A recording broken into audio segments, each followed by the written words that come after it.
Queridas, queridos, vamos a continuar con nuestra lectura y estudio de el proyecto de Psicología para Neurólogos, un texto del doctor Sigmund Freud, un texto pre-psicoanalítico, pero que contiene muchos de los, digamos, temas centrales de lo que después sería el psicoanálisis.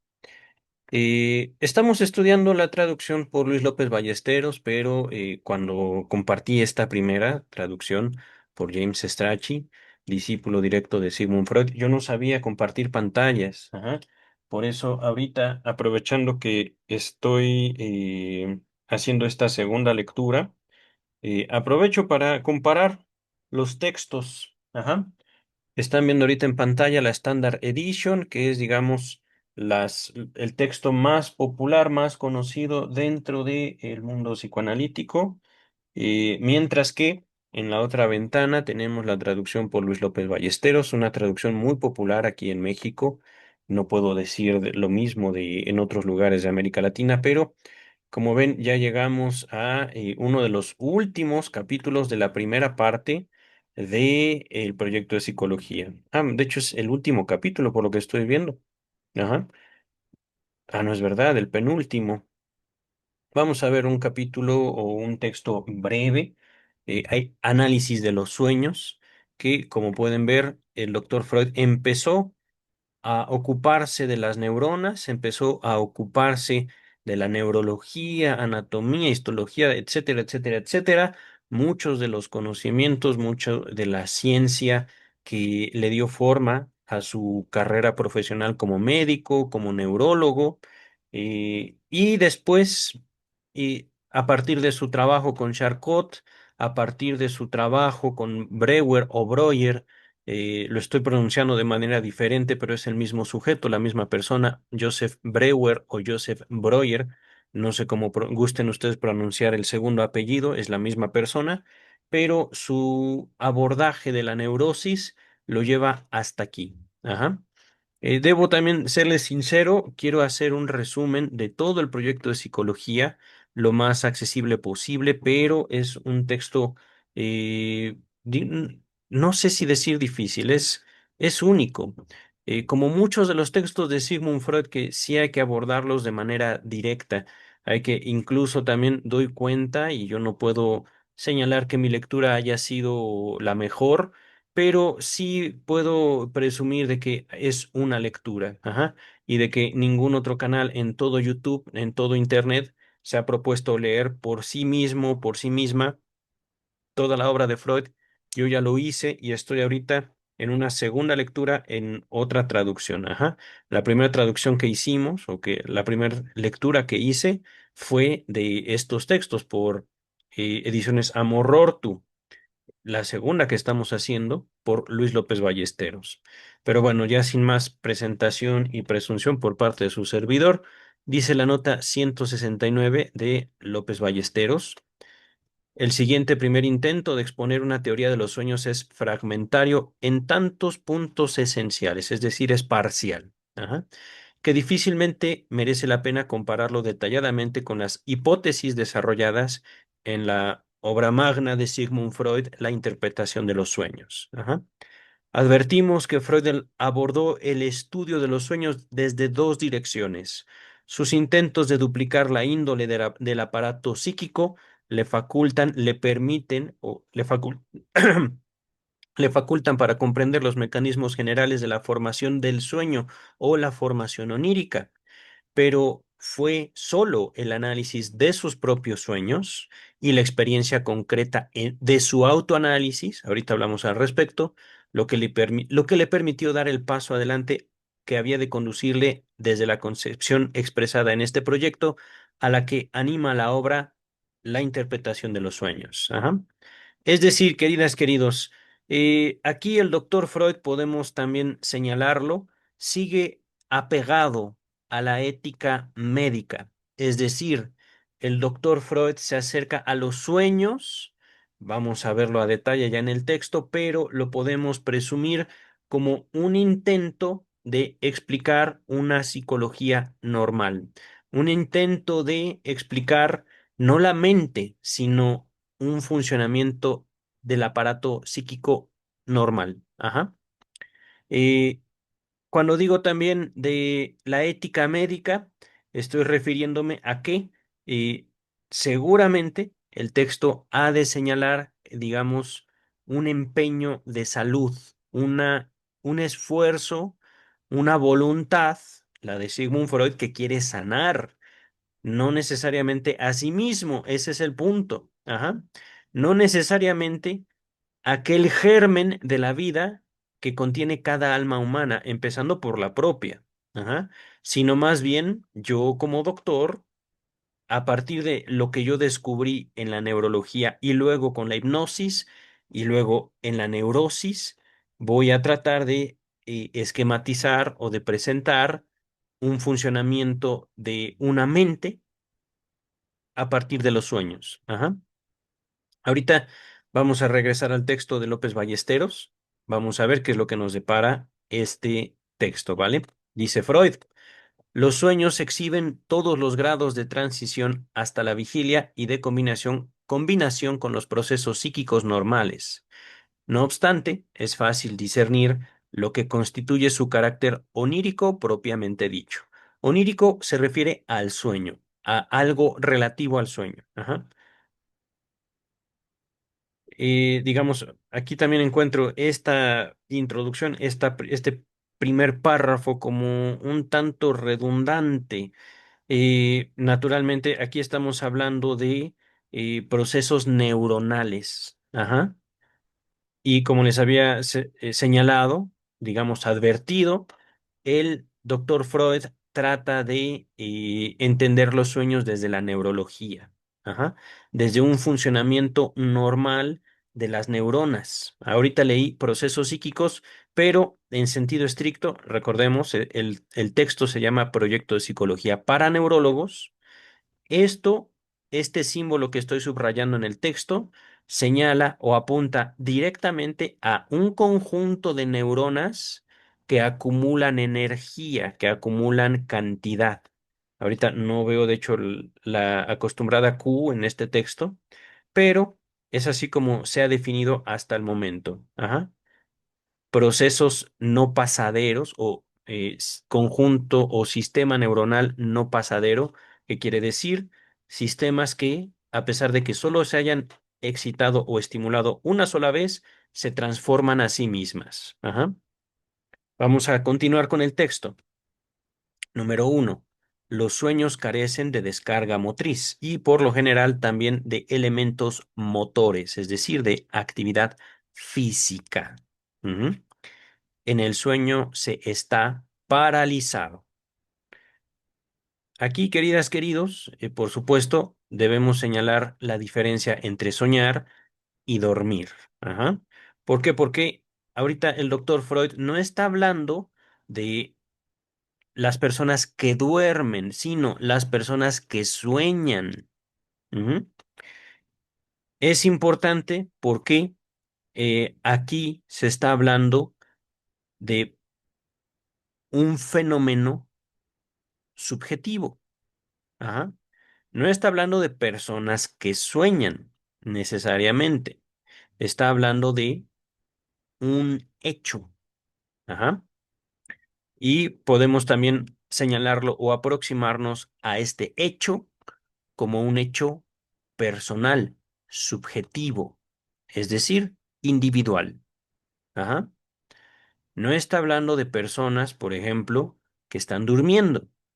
Está hablando de algo que nos ocurre cuando nosotros estamos dormidos. Ajá.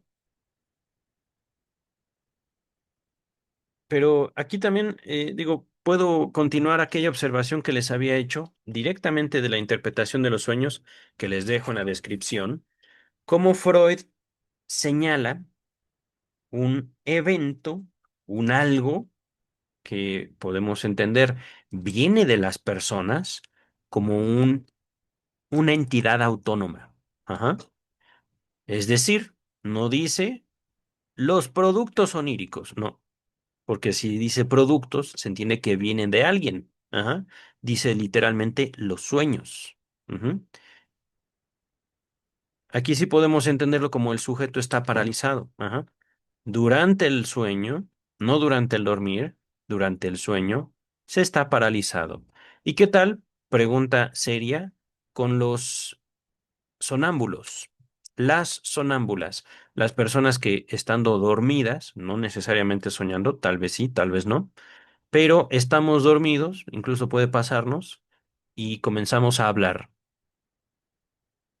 Nuestros familiares pueden dar testimonio de ello, nosotros no lo sabemos, pero incluso hasta podrían grabarnos. Ajá. A eso se le llama un estado de sonambulismo y no necesariamente es un estado de enfermedad, no necesariamente. Ahorita vamos a hablar más al respecto. Ajá. Pero dice el doctor Freud, la explicación más fácil de esta característica, es decir, no hay un elemento motriz, motor de acción en el sueño, es la falta de precatexia espinal, esto es una cuestión meramente anatómica, por cese de la descarga perceptual. Ajá. Dado que las neuronas no están cargadas, no están catectizadas, investidas con energía, con cantidad, la excitación motriz no puede superar las barreras. De las barreras contacto se ha hablado desde casi el principio del proyecto. Básicamente lo que dice aquí es que cuando estamos dormidos, esa condición bajo la cual se forman los sueños, nuestro cerebro entra, por lo general, aunque pueden haber excepciones, en un estado de funcionamiento, digamos, similar a la vigilia, pero con ciertas diferencias. Ajá. Aún nosotros despiertos, las neuronas no necesariamente se comunican libremente la una con la otra. Esto lo hemos visto casi desde el principio del proyecto de psicología. Ajá. Cuando estamos dormidos, se entiende que, por ejemplo, las barreras se aumenten. ¿Por qué? Porque nosotros entramos voluntariamente en un estado, digámoslo así, calmado. Ajá. Y es importante también mencionarlo, como algo similar ocurre en el estado de hipnosis. No sé si, yo creo que sí va a hablar Freud al respecto. Si no lo hace Freud, ya lo hice yo. Todo este texto se hizo después de que Freud fracasara como hipnoterapeuta. Ajá. Todo este texto se hizo después de que Freud viera a su maestro francés Charcot tratando con pacientes neuróticos a través de la hipnosis. Ajá. Fue a partir de aquellas experiencias y sus propios fracasos como hipnoterapeuta, es decir, un médico que quería usar la hipnosis para atender y procurar alivio a sus pacientes neuróticos. Ajá. A partir de todas experiencias fue como Freud se fue dando cuenta o fue, digamos, construyendo la hipótesis, la teoría de algunas barreras que impedían libremente la comunicación entre neuronas. Ujú. Continuamos. En otros estados oniroideos, el movimiento no está necesariamente excluido. No es esta la característica esencial del sueño. Ujú. Ahorita vamos, antes de seguir con el punto número 2, ¿qué dice o cómo lo dice la Standard Edition? A ver, sí, miren, es esto. Los sueños muestran todas las transiciones hacia la vigilia y contaminación con procesos psíquicos normales o procesos no pasaderos normales. También se puede entender los procesos psíquicos como procesos de memoria o pensamiento cogitativos, ¿vale? No obstante, se puede espigar fácilmente lo genuinamente onírico. Se puede espigar, distinguir, entender. Ajá. Número uno, los sueños están privados de descarga motriz, así como las más de las veces de elementos motores. Ajá. Recordemos, hay excepciones. Ajá. Ahorita, mm, bueno, vamos a continuar. En el sueño uno está paralizado. La explicación más cómoda de este carácter es la ausencia de la preinvestidura espinal por cese de la descarga perceptual. Ajá. Son diferentes símbolos, pero quiere decir lo mismo. Acá dice P, acá dice omega, si mal no recuerdo, esa letra griega o ese símbolo griego. No me acuerdo, creo que no es la omega, pero vamos a tomarlo como omega, ¿vale? Dice el texto, la excitación motriz no puede sobrepasar la barrera. Aquí nota 125, con neuronas no investidas. 125. La palabra utilizada habitualmente para barrera es esta palabra en alemán, Schrank o Schranke. No sé cómo pronunciar eso en alemán. No obstante, en el original la palabra parece ser Psiranke, Sikranke, y las dos primeras letras están claramente escritas en caracteres latinos. El resto de la palabra con igual claridad en caracteres góticos. La primera, las letras PI o PY, que no tienen explicación, simplemente han sido omitidas en otras traducciones, ¿vale? Como aquí justamente. Ajá. Finalizamos esta lectura de la Standard Edition. En otros estados oníricos, el movimiento no está excluido. No es el carácter más esencial del sueño. Nota 126 con esencial, palabra en alemán. Ajá. Son otras notas del traductor James Strachey de la Standard Edition. Regresamos a la traducción de López Ballesteros.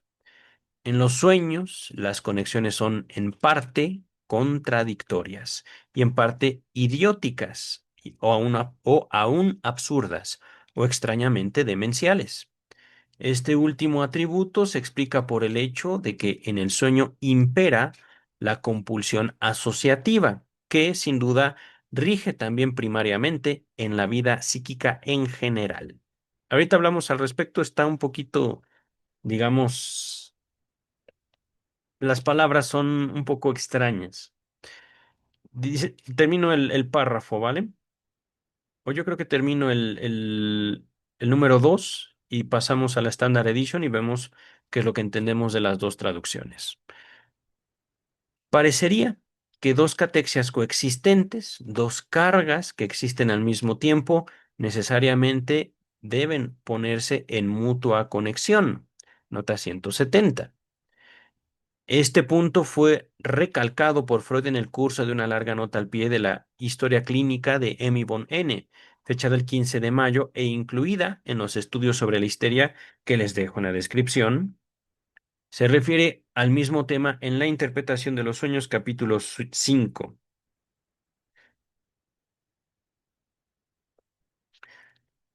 Regresamos al texto. Miren, es que es sencillo. Básicamente lo que está diciendo, en los sueños, como en la vida normal, parece ser que los elementos del sueño se conectan los unos con los otros de manera contradictoria, tonta, absurdo o sin ninguna lógica aparente. Ajá. Hablando del contenido o los elementos del sueño. Ajá. Los sueños a veces nos parecen tonterías. Ujú. Dice el texto. He podido reunir algunos ejemplos cómicos, chistosos, del predominio de esta compulsión en la vida despierta o vigil. Por ejemplo, unos espectadores provincianos que encontraban en el Parlamento francés durante un atentado llegaron a la conclusión de que cada vez que un diputado pronunciaba un buen discurso se le aplaudía a tiros. Ajá. Un chiste que ciertamente ahorita es un primer coqueteo de Sigmund Freud hacia un fenómeno que después vería y que yo creo que se refiere aquí en la nota 171. No, miren, dice la nota, Freud recurrió a estos ejemplos en la interpretación de los sueños, donde los explica atribuyéndolos al esfuerzo de, entre comillas, reunir en un conjunto comprensible las impresiones sensoriales que se nos ofrecen. Este no es el texto que yo pensaba. Les dejo en la descripción otro texto de Sigmund Freud, El chiste y su relación con lo inconsciente, donde Freud no se acerca tanto a los sueños, lo hace de manera superficial, pero se acerca más bien a el fenómeno cómico, el chiste, lo hilarante. Ajá.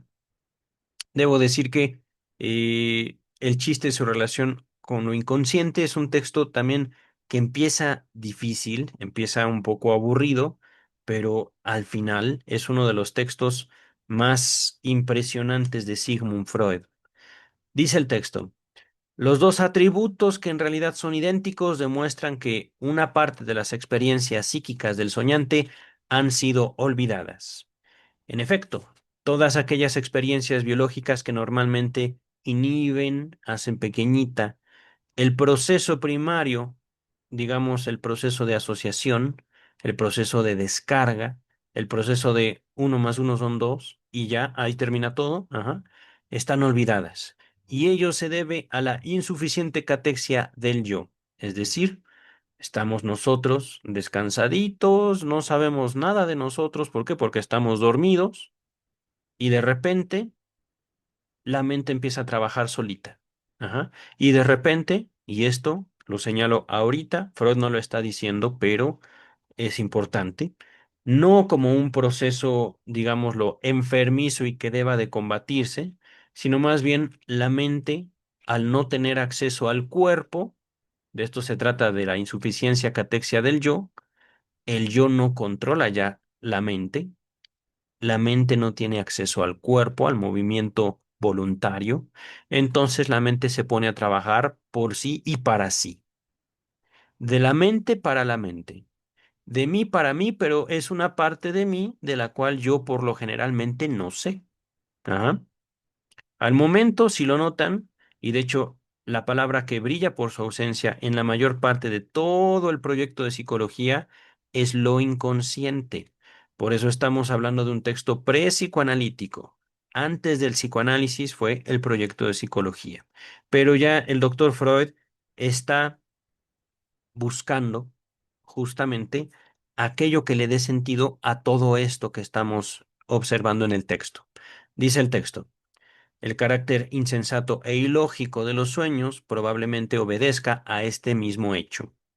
Parecería que las catexias impasaderas o las cargas psíquicas que no han sido retiradas se nivelaran en parte de acuerdo con las facilitaciones más próximas y, en parte, según las cargas o catexias vecinas. Es decir, y aquí recordemos que estamos hablando de neuronas, una neurona puede dejar pasar toda la energía que tiene contacto con ella, de forma tal que se vuelve en neuronas pasaderas, mientras que los fenómenos psíquicos a partir de la memoria y luego el pensamiento, estamos hablando de neuronas que guardan energía y que no necesariamente tienen comunicación con las neuronas vecinas o con las cargas vecinas.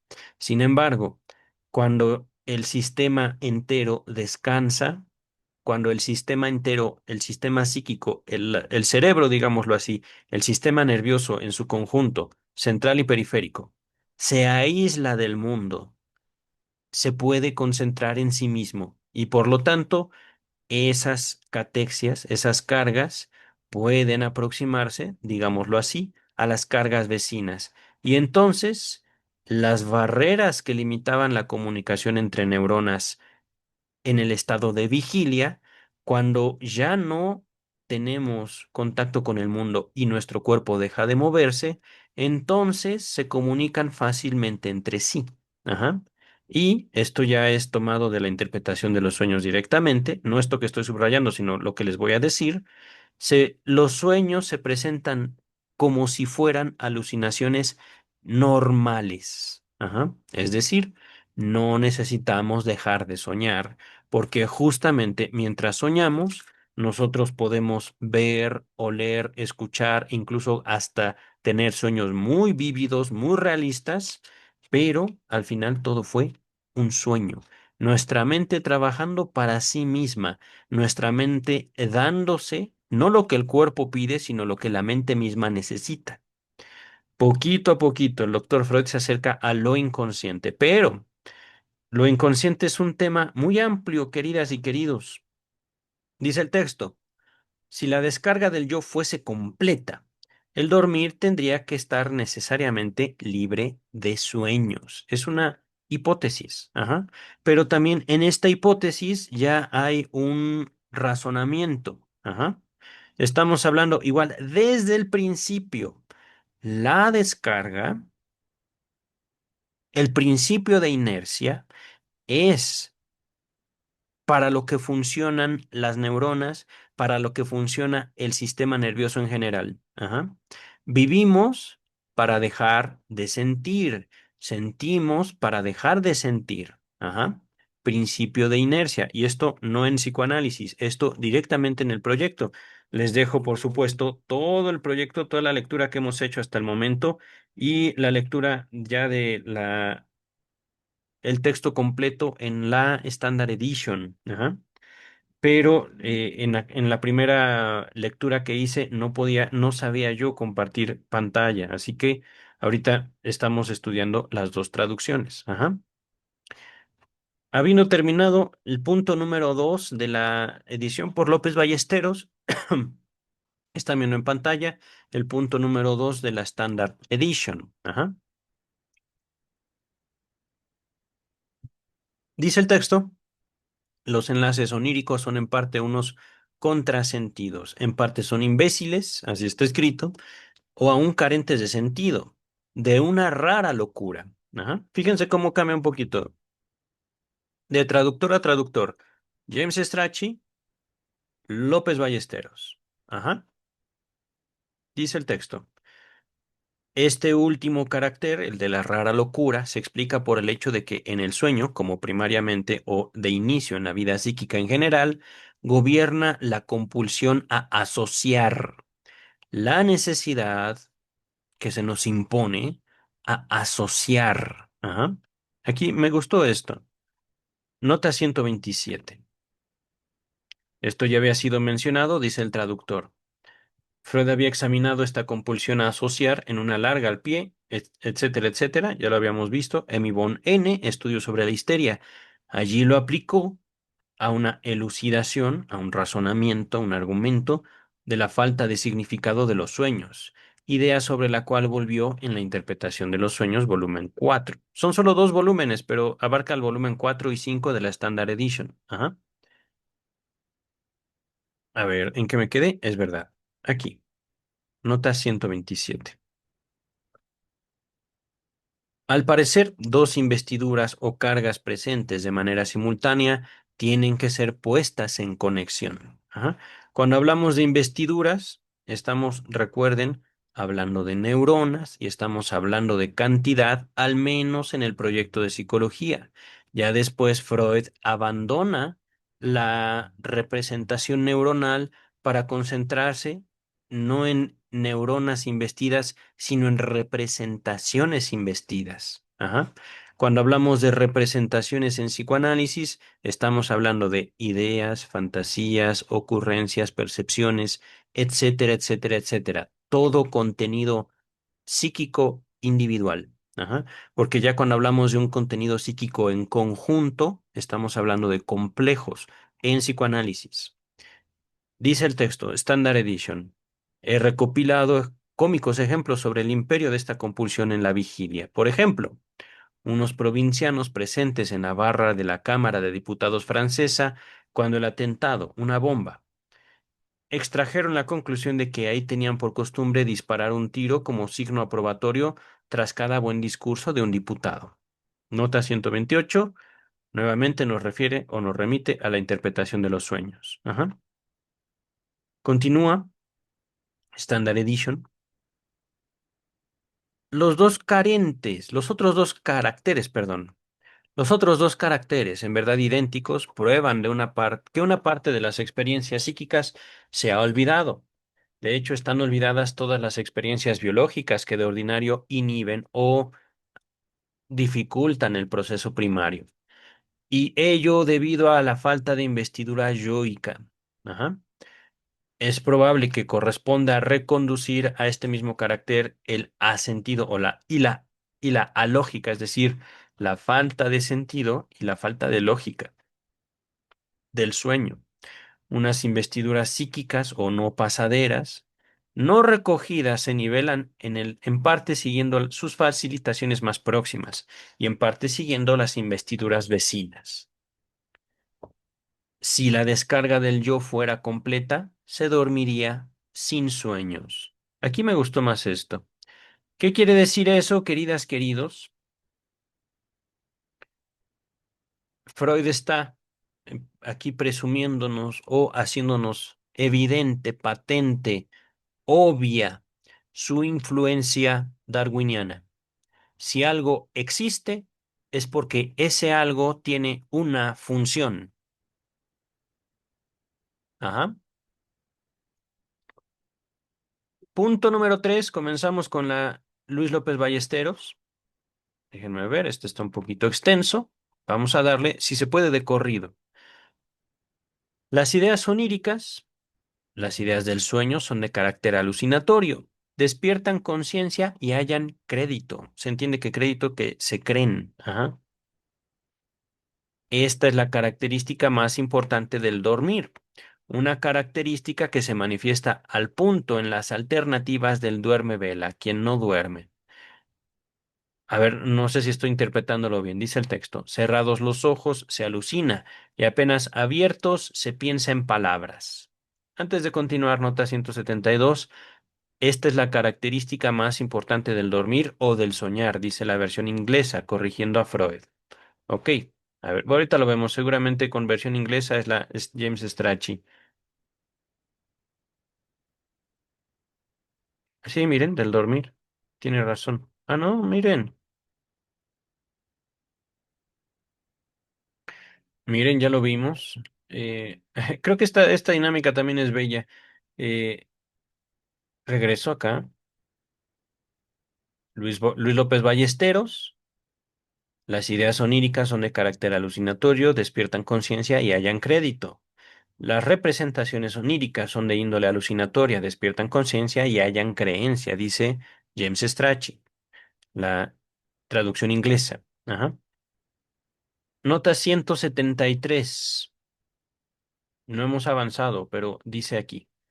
Véase la interpretación de los sueños, eso lo podemos omitir. La interpretación de los sueños es muy extensa, ajá, pero esta es una bonita aproximación, no tanto a la interpretación de los sueños, sino al fenómeno del dormir. Si estamos dormidos, en parte es porque cerramos los ojos.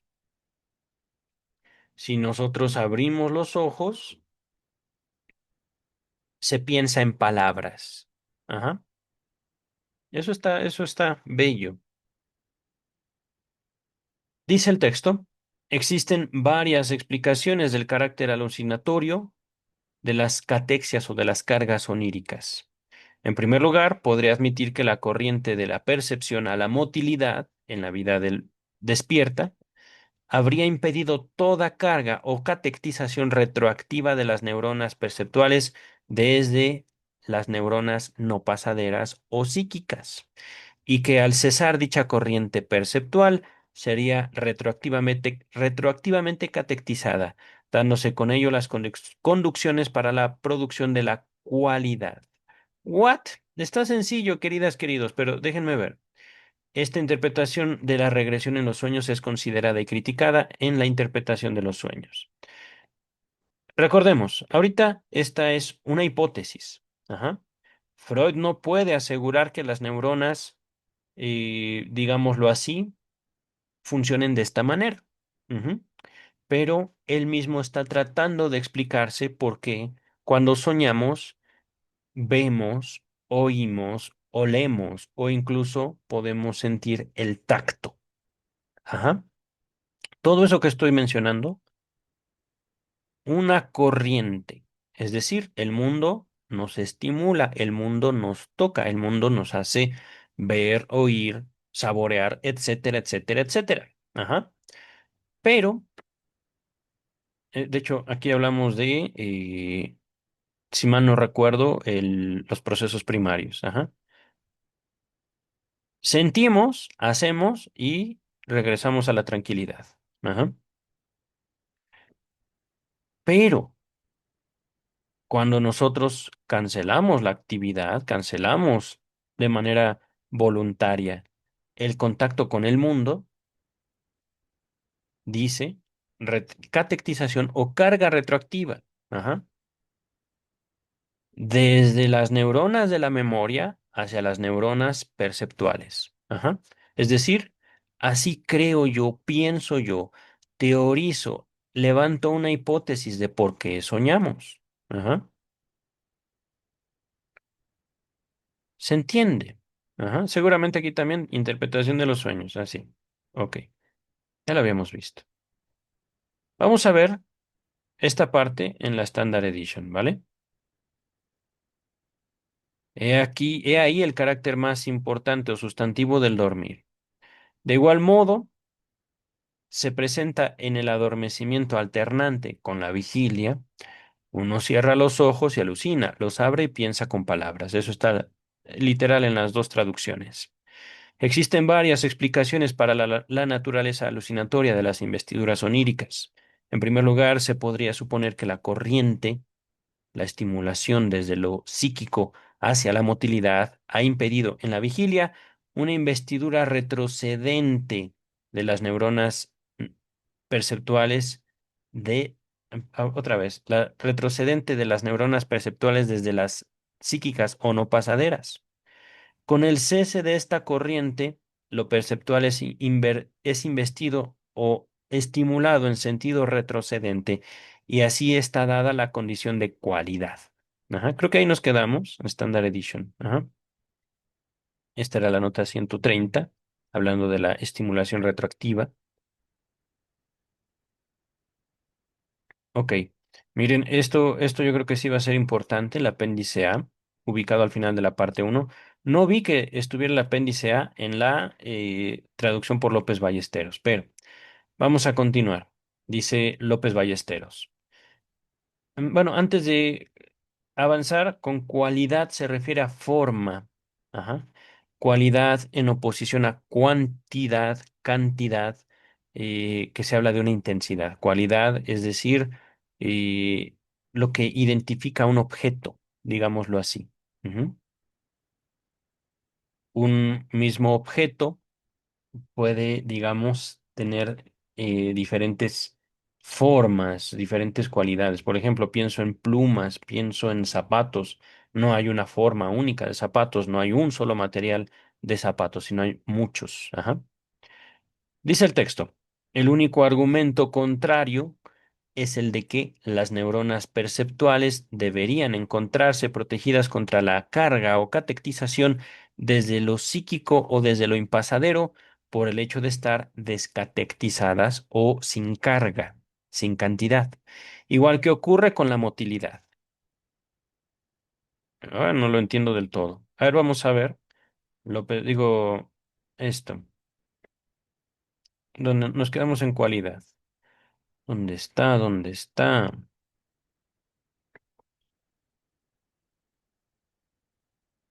No lo veo, lo de cual. Aquí está. Solo arguye contra esto considerar que, a semejanza de lo que ocurre con la motilidad, las neuronas perceptuales deben de estar protegidas por su no investidura de la investidura desde lo psíquico o lo impasadero. Ok, ok. Entonces aquí se plantea al menos de un modo un poquito diferente.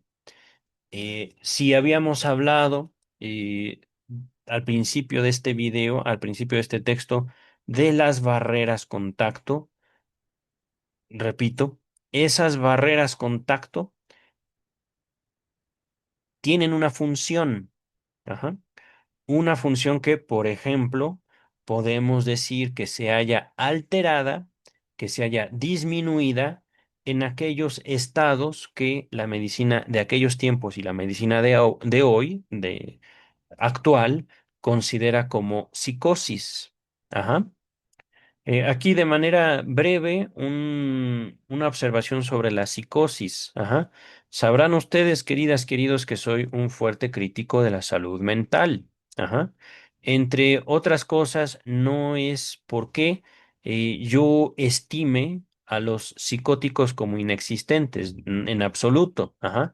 La psicosis es una condición, pero eh, podemos pensar que más bien biológica y no tanto que se pueda insertar en un discurso de salud o enfermedad. Ajá. Es una condición específica, particular de ciertos sujetos humanos y también creo que incluso mamíferos. Ajá. Sería interesante saber si hay casos documentados de psicosis en animales, pero una de estas características de la psicosis es que justamente se dan estados mentales muy intensos que pueden llegar a manifestarse como en alucinaciones. Ajá. La alucinación ya es de hecho un fenómeno que hemos nombrado en este texto que estamos leyendo.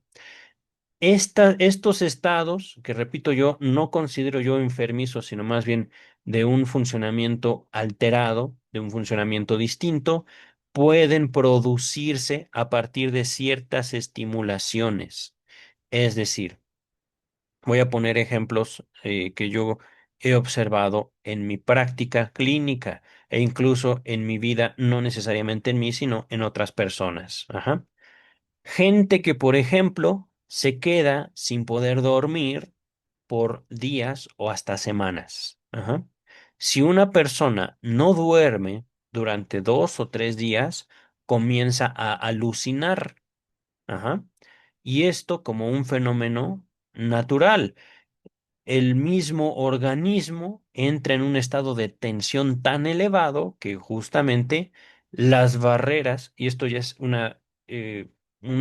replanteamiento de lo que hemos leído, las barreras que regulan cómo el sistema nervioso se comunica entre sí mismo, se disminuyen de forma tal que lo que yo pienso, lo que yo siento, lo que yo fantaseo, puedo verlo.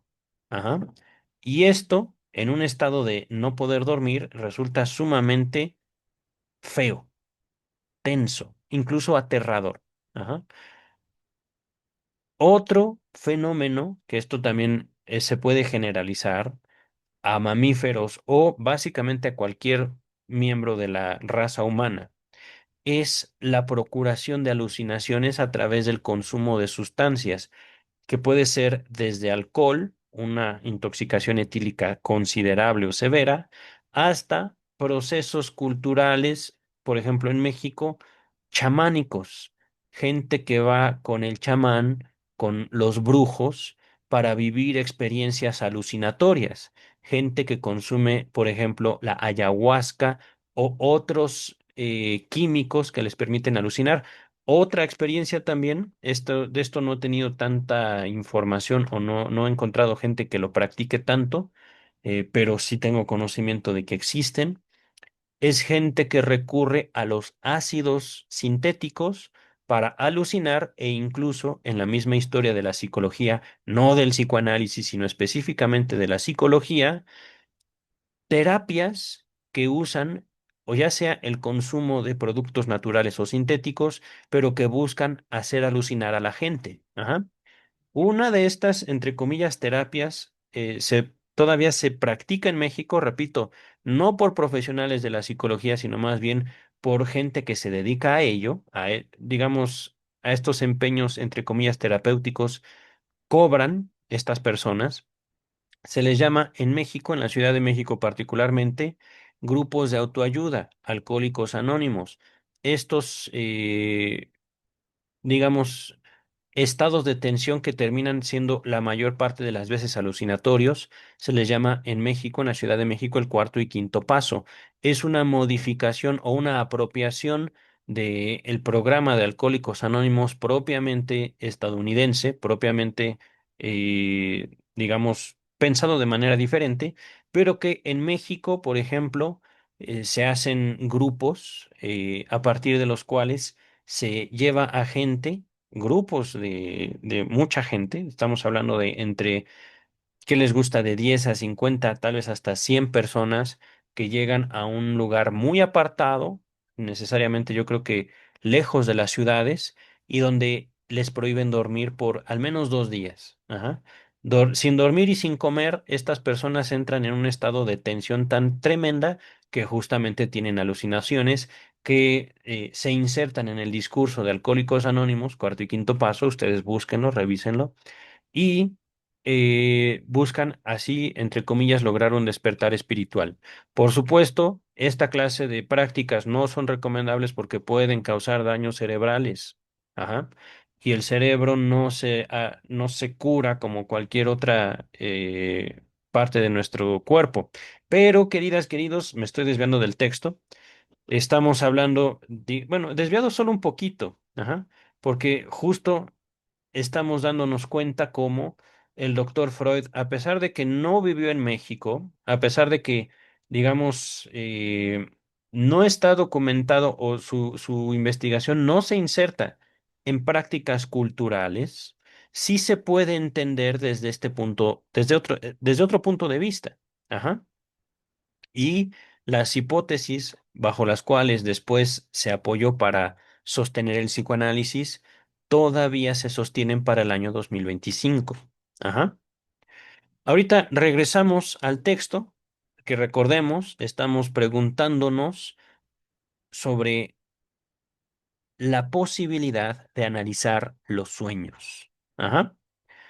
Dice, todavía estamos en el punto número 3. Es característico del dormir el que toda la situación se encuentre invertida. El dormir suspende la descarga motriz desde lo psíquico o lo impasadero y facilita la descarga retroactiva hacia lo perceptual. Estamos hablando de sistemas de neuronas, recuerden eso. Sería tentador atribuir aquí el papel determinante a la gran corriente de descarga, que en la vigilia, es decir, estando despiertos, va desde la percepción a la motilidad. En segundo lugar, podríamos invocar la naturaleza del proceso primario. Recordemos, proceso primario. Siento descargo.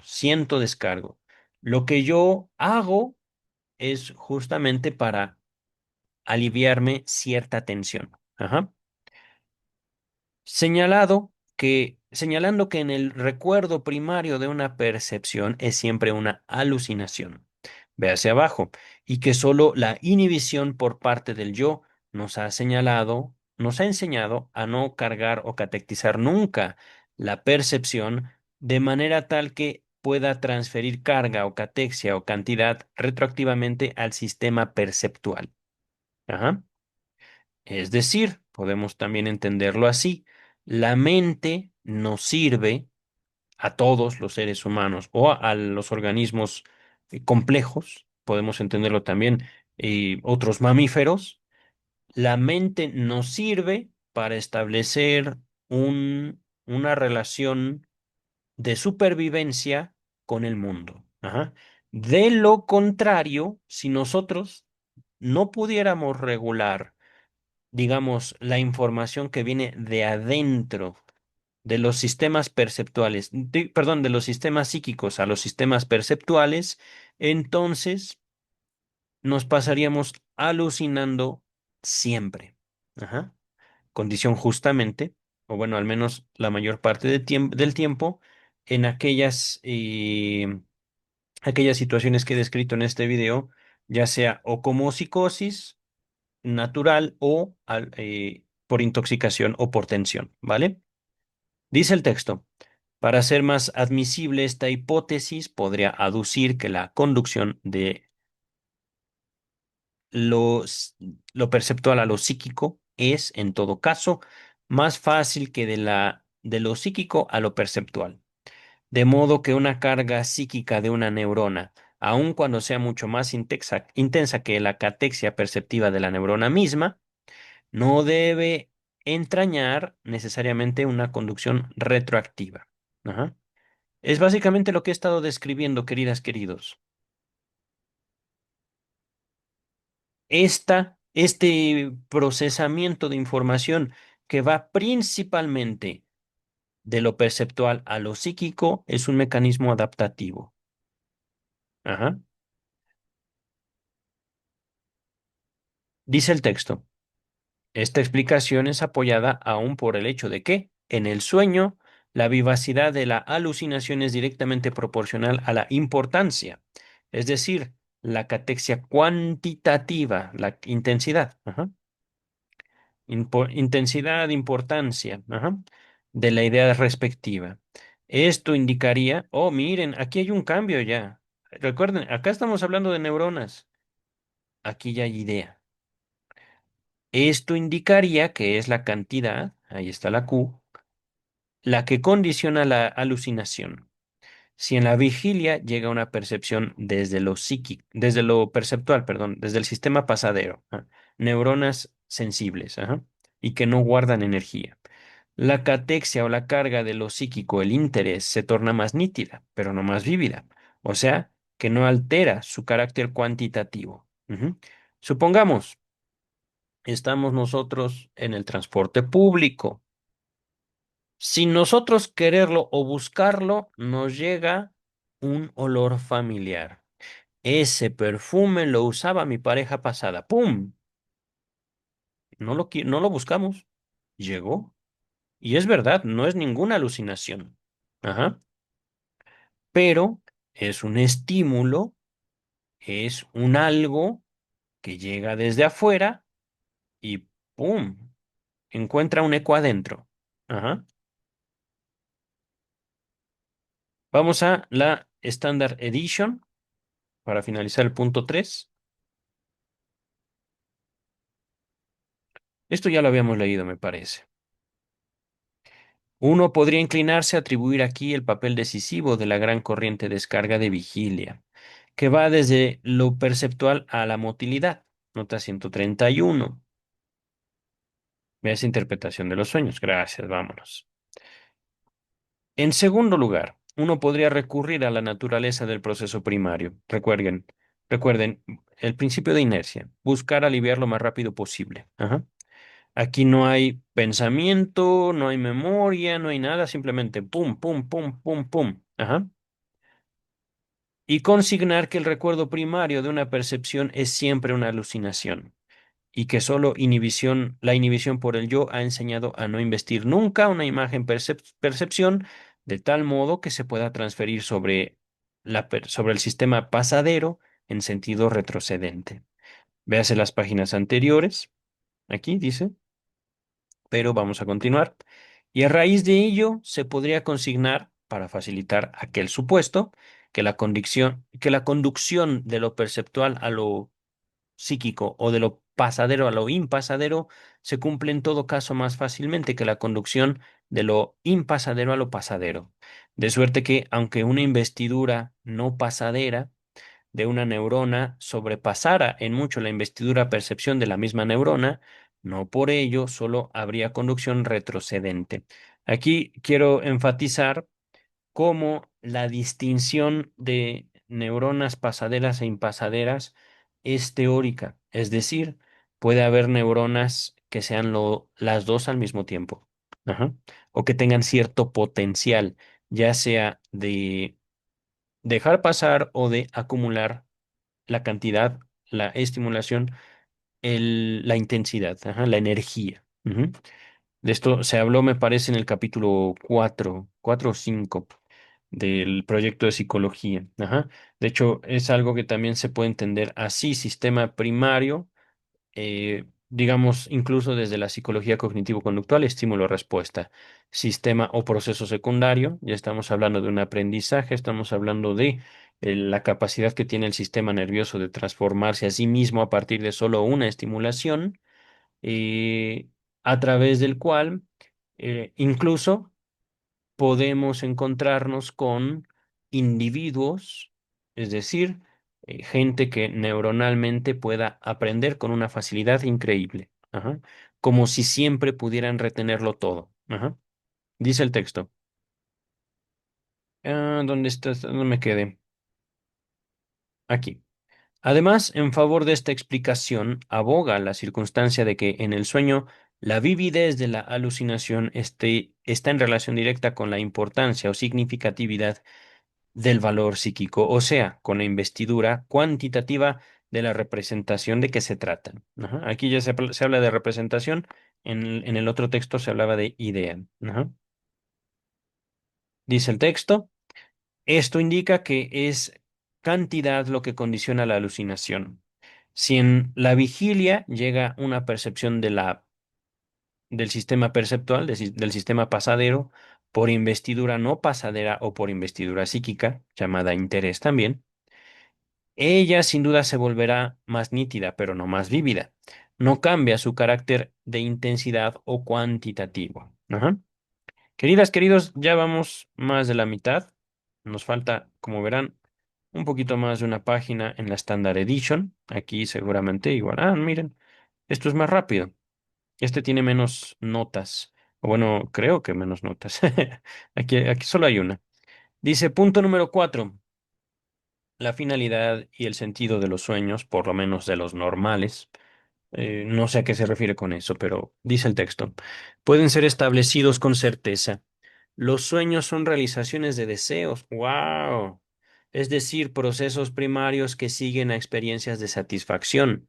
No son reconocidos como tales simplemente porque la liberación de placer o la reproducción de las descargas placenteras es escasa en ellos, pues en general se desarrollan casi sin afecto alguno, o sea, sin desencadenamiento motor.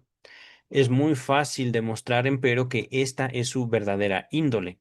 Justamente por esta razón me inclino a deducir que las catexias o cargas del deseo o desiderativas primarias también deben haber sido de carácter alucinatorio. Está complicado, queridas, queridos. Primero que nada,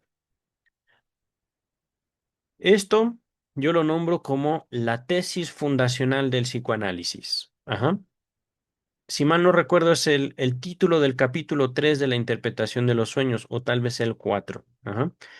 El capítulo número 1 es el abordaje científico o los antecedentes científicos del estudio de los sueños, de la interpretación de los sueños. El capítulo número 2, método de la interpretación de los sueños, análisis de un sueño paradigmático. Y capítulo número 3, me parece, de la interpretación de los sueños, tiene por título el sueño como cumplimiento de deseo.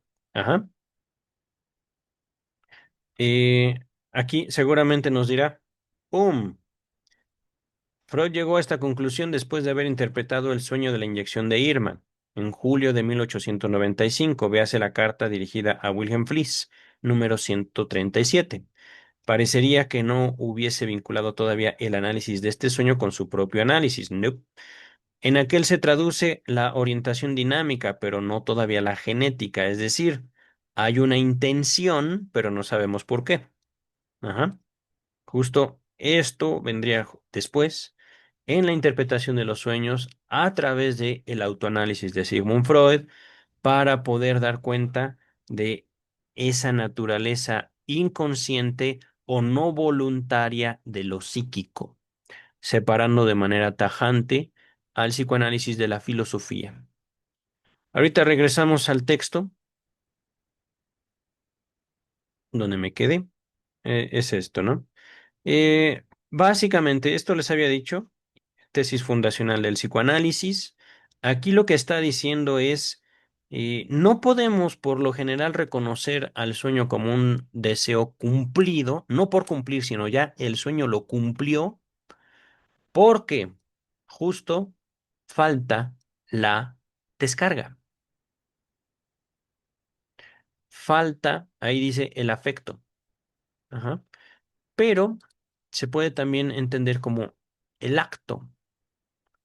A pesar de que el sueño nos dice, eso quiero y eso tengo, no me importa si tú no me lo das, yo lo hice ya por mí, y aunque no lo quieras, es también por ti, yo soy tú. Ajá.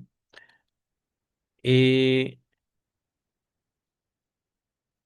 Se habla por ahí justamente de una separación esencial entre el sujeto y su deseo.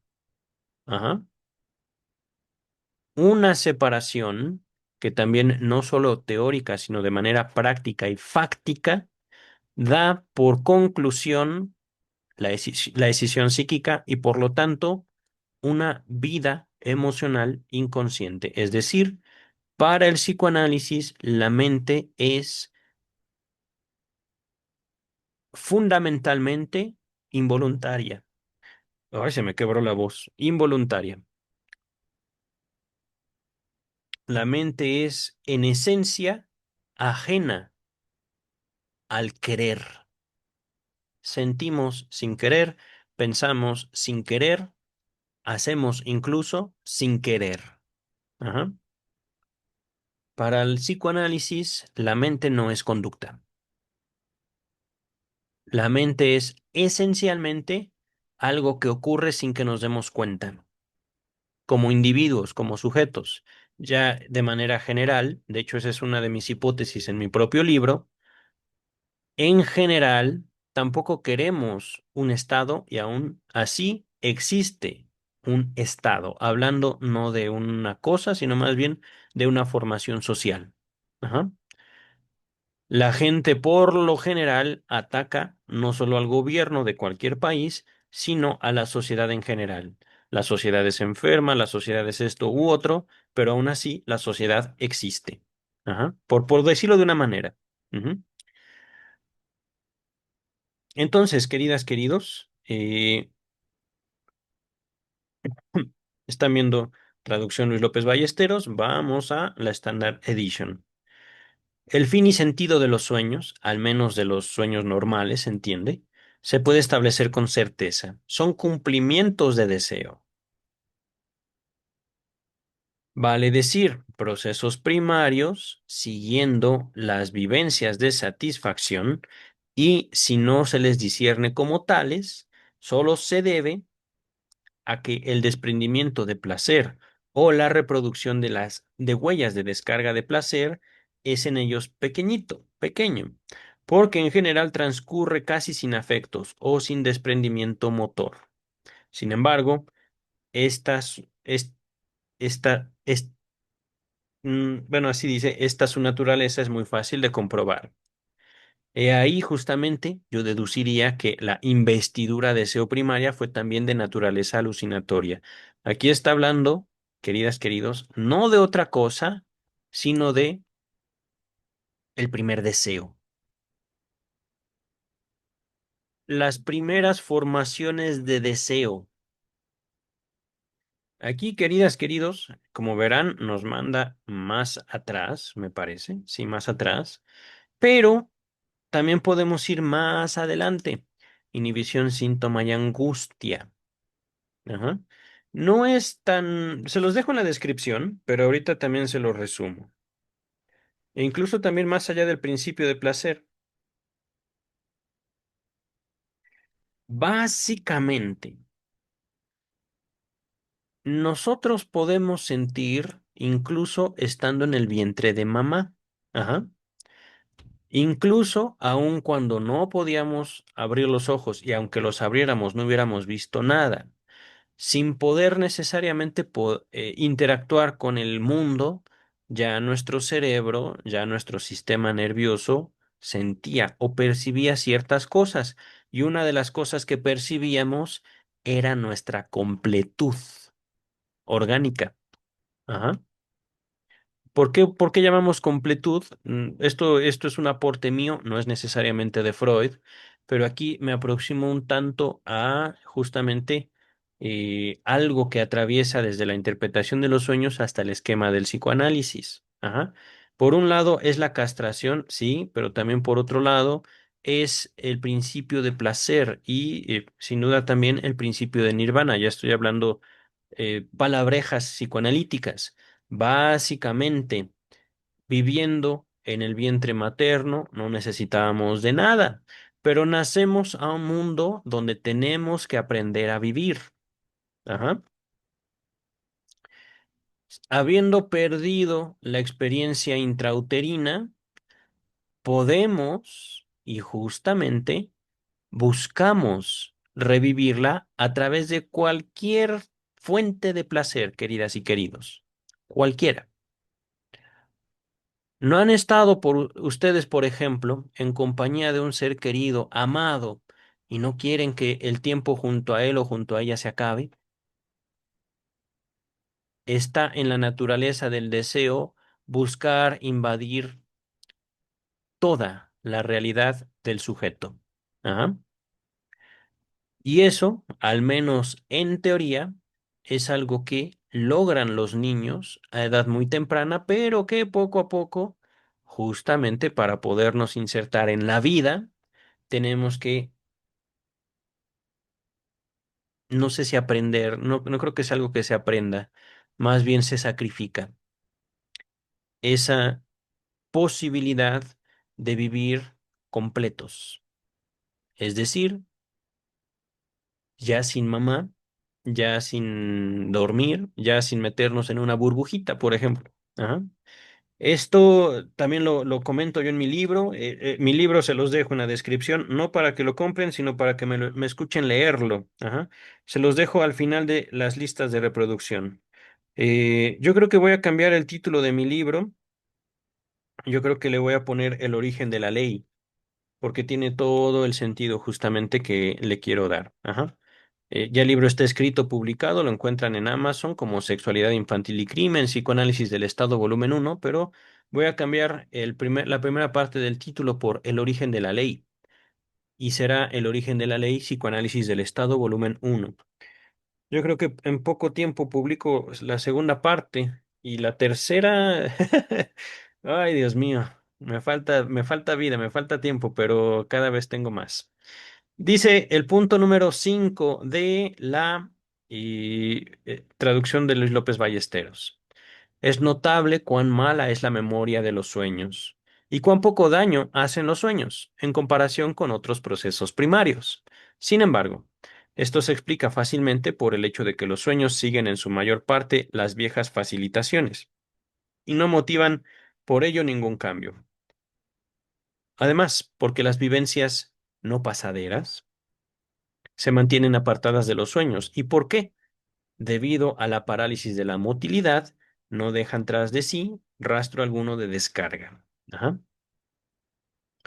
Aquí, queridas, queridos, les pido, véanlo, mediten en ello, si quieren pausarlo, porque ahorita no quiero yo explicarlo. Creo yo que en este video ya me he pasado mucho con las explicaciones, pero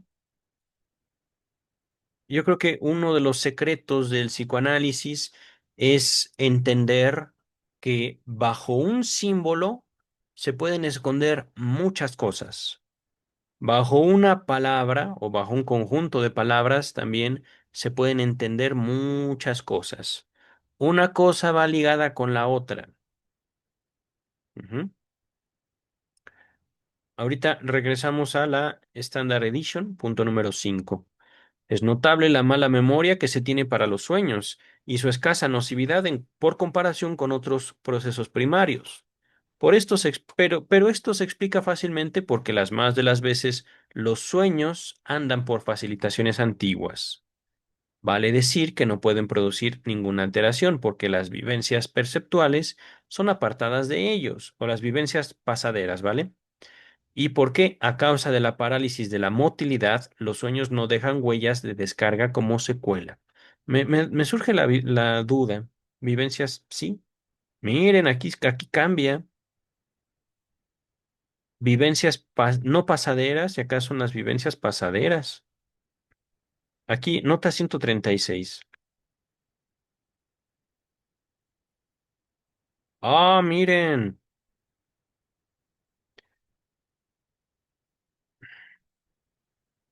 ahí no es seguro.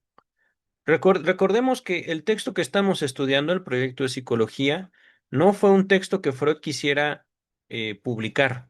Ajá. Por lo tanto, aquí no hay seguridad sobre lo que Freud quería decir. Posiblemente aquí sea un error, ya sea de Freud o de sus traductores. Ajá. Pero lo que está diciendo, básicamente, mm, vivencias psíquicas o vivencias perceptuales. Yo me inclino más a esta traducción, a la de que se trate de vivencias no pasaderas a las vivencias pasaderas, porque justamente lo pasadero no deja recuerdo, no deja memoria. Ajá. Eso es básicamente de lo que se está tratando aquí en el quinto punto. Si se habla de vivencias perceptuales, no tendría ninguna relación o sería completamente imposible que anden por facilitaciones antiguas. Ajá. Acá, viejas facilitaciones. Ajá. Tiene más sentido que se trate de sistemas no pasaderos. Ajá. Y en cuanto a viejas facilitaciones, al menos me hace pensar a mí en la niñez. Es decir, yo trabajando como mi yo infantil. Ujú. Mi mente trabajando. como mi mente infantil. Ajá. Dice el texto. Bueno, ya terminamos aquí. Dice, punto número 6, Luis López Ballesteros. Por fin, también es interesante que en el sueño la conciencia suministre cualidad, forma, digamos, con la misma facilidad que en la vigilia. Esto demuestra que la conciencia no está restringida al yo, sino que puede agregarse a cualquier proceso psíquico. ¡Oh! Esto nos advierte contra una posible identificación de los procesos primarios con los procesos inconscientes. He aquí dos consejos inapreciables para lo que ha de seguir. Ya lo dijo, ya lo mencionó. Eh, Punto número 6 de la Standard Edition o traducción inglesa. Es interesante que la conciencia en el sueño brinde cualidad de manera tan imperturbada como en la vigilia. Esto demuestra que la conciencia no es inherente al yo, sino que puede añadirse a todos los procesos psíquicos. Nos advierte además que no hemos de identificar los procesos primarios con procesos inconscientes. Dos indicaciones inapreciables para lo que sigue. Nota 138. En el original, esta oración constituye la conclusión del párrafo, refiriéndose evidentemente a los puntos que en él acaban de tratarse. No me acuerdo qué es la Adam. Es otra traducción, pero no sé si es López Ballesteros, no creo. En esta edición se la incorpora al párrafo siguiente, como si estuviera referida a lo que viene a continuación. Digamos de paso que las dos indicaciones inapreciables podrían ser citas tomadas de algunos de los escritos de Freud 30 años posteriores a este, tal vez el yo y el ello. No obstante, ya había dicho algo parecido en el prólogo a su traducción al libro de Beirheim de la sugestión. Ajá. A ver, aquí nos quedamos. Esto ya es lo último, al menos del video de hoy.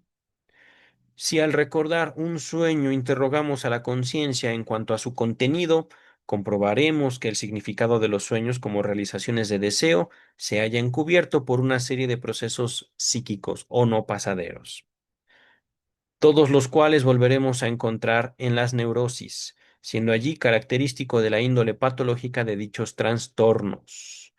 Es decir, queridas, queridos, así como los sueños nos satisfacen de formas que no queremos aceptar, también es muy posible que las neurosis nos brinden satisfacciones que no queremos reconocer como necesarias para nosotros.